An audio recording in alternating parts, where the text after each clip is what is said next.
Hello friends, my name is Sanjay and my YouTube channel all about physio medical में आप सभी का स्वागत है। जैसे कि आप सभी को पता है कि मैं अपने यूट्यूब चैनल में एक्सरसाइज थेरेपी से रिलेटेड नोट्स, मेडिकल से related notes and previous year question के नोट्स एंड जिम के वीडियोस बनाता हूं एंड जिम की ट्रिक्स बताता हूं।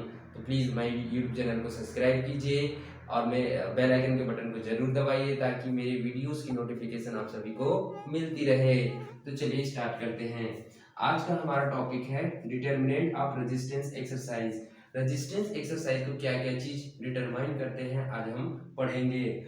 और भी है लेकिन आज हम सिर्फ 3 को कंप्लीट करेंगे आगे का नेक्स्ट लेक्चर में। तो सबसे पहले है intensity, volume and frequency. Physics में नहीं जाना है, ये फिजिक्स का पार्ट है, लेकिन हम एक्सरसाइज रेजिस्टेंस एक्सरसाइज थेरेपी में हमारी इंटेंसिटी अलग हो जाती है, वॉल्यूम अलग हो जाती है और फ्रीक्वेंसी अलग हो जाती है। तो चलिए पढ़ते हैं।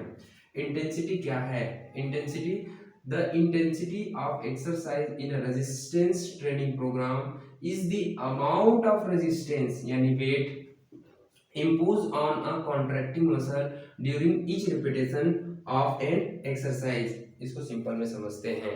यानी मैं कोई एक्सरसाइज कर रहा हूँ, मान लीजिए मैं 10 किलो को वजन को उठाकर अपने एल्बो को फ्लेक्शन कर रहा हूँ बार बार बाइसेप्स के स्ट्रेंथनिंग के लिए, ठीक है। तो मैं 10 किलो का जो वजन उठा के एल्बो को फ्लेक्शन करा रहा हूँ बाइसेप्स की स्ट्रेंथनिंग के लिए, वो जो 10 किलो है वो हमारा क्या है? इंटेंसिटी है। समझ में आ रहा है ना? यही तो बोल रहा है कि रेजिस्टेंस यानी weight imposed on contracting muscle during each repetition on exercise. यानी ईच रिपीटेशन, प्रत्येक रिपीटेशन में मैंने जितना वजन अपने कॉन्ट्रैक्टिंग मसल पर इम्पोज किया है वही हमारा क्या है? इंटेंसिटी है। मैं जैसे दिखा रहा हूँ एग्जाम्पल के लिए, मेरे पास ये है, मेरे पास ये है, ये 5 किलो का इधर है, 5 किलो का इधर है, ठीक है। तो मैं ये उठा रहा हूँ, ठीक है। ये मैं नीचे किया, फिर इसको फ्लेक्स किया एल्बो को, फिर नीचे एक्सटेंड एंड देन फिर फ्लेक्स। तो ये जो 10 किलो का वजन मैं उठा रहा हूँ, एल्बो को फ्लेक्स कर रहा हूँ बाइसेप्स के स्ट्रेंथनिंग के लिए, तो ये मेरा 10 किलो क्या है? मेरा इंटेंसिटी है। ये 10 को मैं अगर मैं और बढ़ा रहा हूँ, मान लीजिए 15 कर दिया, 20 कर दिया, तो क्या बढ़ेगी मेरी? वेट बढ़ा मतलब इंटेंसिटी बढ़ेगी। समझ में आ रहा है ना? तो आगे चलते हैं। The amount of resistance also refers to the exercise load. यानी एक्सरसाइज लोड है ही है, मैंने इंटेंसिटी बढ़ रही है, वेट बढ़ रहा है, तो इंटेंसिटी बढ़ेगा, और इंटेंसिटी बढ़ा तो वही हमारा क्या है? एक्सरसाइज लोड है। समझ में आ रहा है? ठीक है, आगे बढ़ते हैं। प्रिकॉशन, इसकी क्या क्या चीज प्रिकॉशन हो सकते हैं, सावधानी भी बरतनी जरूरी है। तो पहला, the intensity of exercise should never be so high as to cause pain, है ना। कई लोग होते हैं एकदम हायर एक्साइटेड, मैं ये कर दूंगा वो कर दूंगा, है ना। तो भाई वैसे नहीं है। एक्सरसाइज में हमें एक एक चीज को ध्यान रखकर करना होता है, क्योंकि मसल इंजरी हो सकती है ना, और टेंडन इंजरी हो सकती है, कभी कभी टूट भी जाते हैं टेंडन, तो लापरवाही बरतनी जरूरी है, ठीक है ना। तो क्या बोल रहा है ये कि सो हाई नहीं होना चाहिए, अत्यधिक नहीं होना चाहिए, आप मिनिमम में कीजिए, वही अच्छा है आपके लिए, ठीक है। सेकंड प्रिकॉशन क्या है हमारा?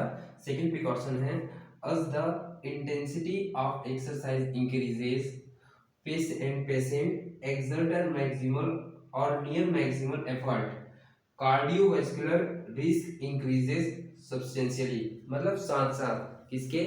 हमारे एक्सरसाइज की इंटेंसिटी के साथ साथ हमारा कार्डियोवास्कुलर सिस्टम भी इंक्रीज हो जाता है। इसलिए ध्यानपूर्वक, सावधानी के साथ और कम इंटेंसिटी में हमें एक्सरसाइज करनी चाहिए, ठीक है। अब समझते हैं वॉल्यूम क्या होता है। तो चलिए, volume of exercise in the summation of total number of repetitions and sets of a particular exercise during a single exercise session. इसको सिंपल में समझते हैं कि मान लीजिए मेरा 2 मिनट का सेशन है, एक्सरसाइज का सेशन है। उस 2 मिनट के एक्सरसाइज के सेशन में मैंने कितने रिपीटेशन किए, किसके? मान लीजिए मैं डंबल उठा रहा हूँ, मान लीजिए मैं डंबल उठा रहा हूँ, तो उसमें कितने रिपीटेशन करूंगा 2 मिनट में? बार बार एल्बो को फ्लेक्स एक्सटेंड, एल्बो को फ्लेक्स एक्सटेंड करूंगा, तो कितने रिपीटेशन होगा 2 मिनट में? वही मेरा क्या? उन सबका समेशन, ठीक है। या फिर सेट्स कितने होंगे?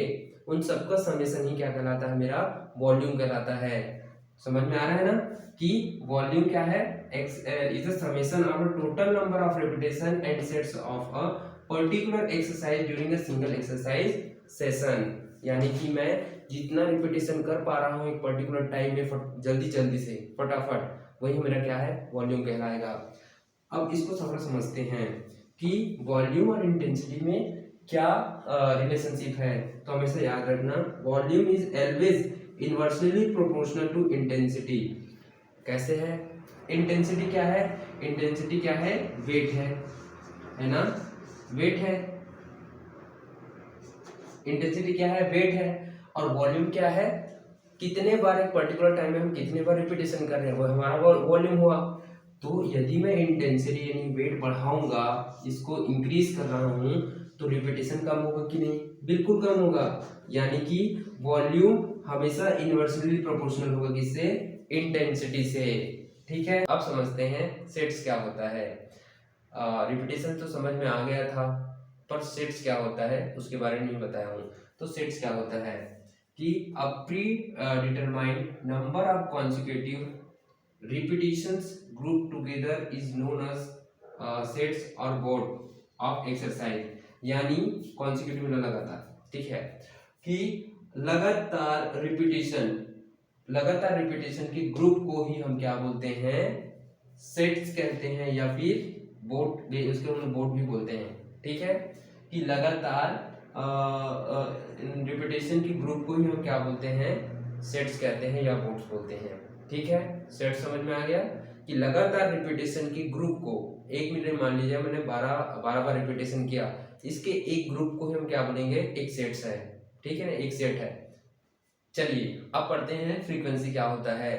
ठीक है, तो frequency it is refers to the number of exercise session per day और पर वीक। यानी कि हम पर डे कितना number of session of exercise करते हैं, या पर वीक कितना number of session of exercise करते हैं, ये हमारा क्या कहलाता है, फ्रीक्वेंसी कहलाती है। फ्रीक्वेंसी किस किस चीज पर डिपेंड करता है, फ्रीक्वेंसी डिपेंड करता है इंटेंसिटी पर। कैसे इंटेंसिटी पर, इंटेंसिटी मतलब क्या होता है, वेट।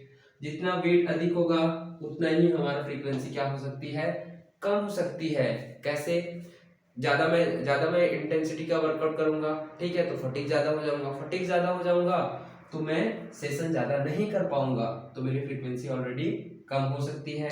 ठीक है ना, कहीं ऐसा नहीं कि कम ही हो जाएगी, कम हो सकती है। ठीक है, दूसरा होता है वॉल्यूम। वॉल्यूम पर भी डिपेंड करता है कि हम कितना कितना रिपीटेशन कर रहे हैं, हम कितना सेट्स कर रहे हैं। ठीक है, उस पर डिपेंड करता है कि मेरा अगले वाला सेशंस कब होगा, है ना, हफ्ते में करूंगा या दिन में करूंगा। ठीक है, तीसरा डिपेंड करता है कि पेशेंस गोल पर, कि पेशेंट गोल बनाया हो कि मैं एक दिन में 2 सेशन करना ही करना है, या एक हफ्ते में मुझे 3 सेशन करना ही करना है, तो उसके गोल पर डिपेंड करता है।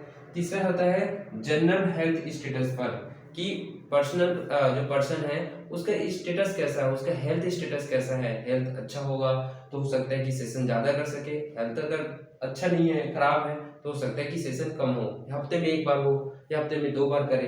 ठीक है, तीसरा होता है previous participation of a resistance exercise program, कि पहले प्रोग्राम में क्या ये पार्टिसिपेट किया है, इस बात पर भी डिपेंड करता है।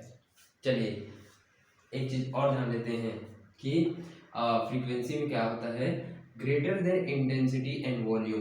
क्या, greater than intensity and volume of exercise the more than time is needed between exercise session and recover from the temporary fatigue effect exercise. मतलब ये क्या बोल रहा है कि हमारा यदि greater than intensity volume of exercise अधिक होगा, तो हमारा जो रिकवर टाइम होगा और एक्सरसाइज सेशन का जो टाइम होगा वो अधिक हो जाएगा। क्यों अधिक होगा, क्योंकि मसल जो अत्यधिक मात्रा में हम अगर एक्सरसाइज कर रहे हैं ग्रेटर इंटेंसिटी ग्रेटर वॉल्यूम के साथ, तो हमारी मसल क्या हो जाएगी, फटीग हो जाएगा।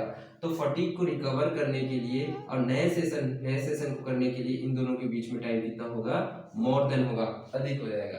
ठीक है, समझ में आया कि हमें नए सेशन करने के लिए और रिकवर होने में और नए सेशन करने में टाइम ज़्यादा लगेगा यदि हमारा intensity and volume of exercise अधिक होगा। समझ में आया? चलिए guys, thank you so much. आप सभी को समझ में आया होगा या नहीं आया होगा तो आप कमेंट में प्लीज़ बताइएगा कि मैं इसमें क्या सुधार कर सकता हूँ, और आगे का मैं अगले लेक्चर में। Thank you so much.